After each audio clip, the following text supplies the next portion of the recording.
On the TOEFL, you only get 7 minutes to read a prompt, write an entire email, and proofread your response. That's not a lot of time. But with the right strategy, it's more than enough.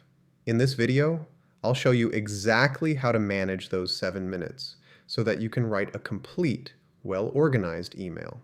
And I'll walk through a full example so you can see the strategy in action. But first, a quick overview of the task. In the Write an Email task, you'll be given a scenario, a real-life situation involving people you might encounter in school, at work, or in your personal life. Your email is scored on a scale from 0 to 5, and to earn a top score, you need strong content that addresses every bullet point, appropriate tone and politeness, clear organization, and good language variety. Sounds like a lot, but that's what the timing strategy is for. So here's the timing strategy. I'm going to break this into 3 phases: planning, writing, and proofreading. Now, the times listed here are flexible to some extent. Some students like to jump very quickly into phase 2, and others like to spend more time in phase 3 on proofreading. However, one thing is true regardless. You'll spend the majority of your time on the body paragraphs. Let's take a closer look at each phase.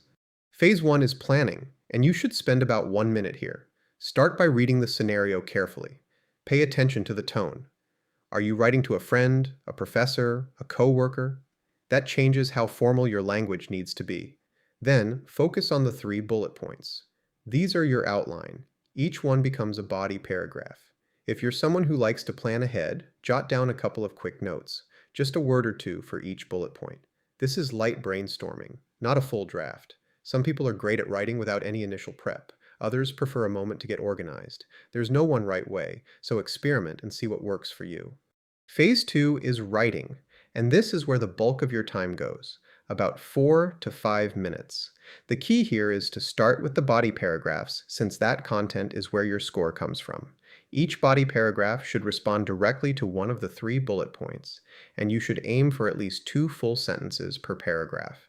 That gives you roughly 90 seconds per body paragraph, which is plenty of time if you're focused. After your body paragraphs are done, you may want to add a brief opening and closing line. Lastly, go back and add the greeting and sign off quickly, making sure the tone of them is appropriate for the person you're writing to. Phase 3 is proofreading, and you should save about 1 to 2 minutes for this. This is the step students often skip, and it really hurts them. Here's how to prioritize. First, check the content. Have you addressed all 3 bullet points? Are there any details you need to add? Is there a paragraph that feels too thin? If so, that's where you should spend your time. Content is more important than catching small grammar errors. Next, check your tone. Is your language appropriate throughout? Are your requests polite? Does anything sound too direct or too casual for the situation? The scoring rubric specifically looks at social conventions, so tone matters. Lastly, do a quick scan for mechanics. Things like subject-verb agreement, verb tenses, or obvious misspellings. You don't have to be perfect. A score of 5 is still possible with minor errors, but bigger mistakes that make your meaning unclear should be fixed if you spot them. Now it's your turn to practice with a sample prompt. Though Magoosh TOEFL uses official questions from ETS, I want to be clear that the following question is instead an expert-crafted one. Here's the prompt. Before I walk through it, I'd encourage you to pause the video, set a timer for 7 minutes, and try writing the email on your own first. It's a great way to test yourself and to practice. Either way, go ahead and pause the video to read through the entire prompt. Make sure you have a good understanding of the 3 bullet points. Welcome back. Let's walk through how this timing strategy looks in practice. We start with phase 1, the planning step. I've paraphrased the bullet points from the prompt here, and I've jotted down some quick notes for each one. This is what light brainstorming looks like. You don't need full sentences, just a word or two that helps you know what to write when you start. Even something small like this can make a real difference when the clock is ticking. Now it's time for phase 2, writing. Here's what a response before proofreading might look like. This response gets the basic ideas down, but still needs work. I've italicized a few sections where things could be better. Go ahead and pause the video and read through the whole response before I show you my rewritten version. What do you think could be improved in this response? Here's the updated response. In the first body paragraph, it's not that the original sentence, "I'm happy to help," was wrong. It's that it didn't add any interesting content, and it was a very basic sentence. I've replaced it with a sentence that includes more detail and that showcases a stronger grammatical ability. Next, I ended up replacing the entire third body paragraph because the original sentence, "You should move it or find someone else," had an issue with tone. That was a command, and a blunt one at that. That's not appropriate when writing to an authority figure, such as your previous manager. On the TOEFL, the scoring rubric looks closely at social conventions, like how you decline requests, how you explain constraints, and how polite and professional your language is. So, I've replaced this with a proposal to make the tone more appropriate. I've also taken the opportunity to flesh out that last paragraph with more details as well. Overall, this response was about 110 words. So, what can we learn from this exercise? Let's go over some takeaways that will assist you going forward. First, what makes this response a score of 5?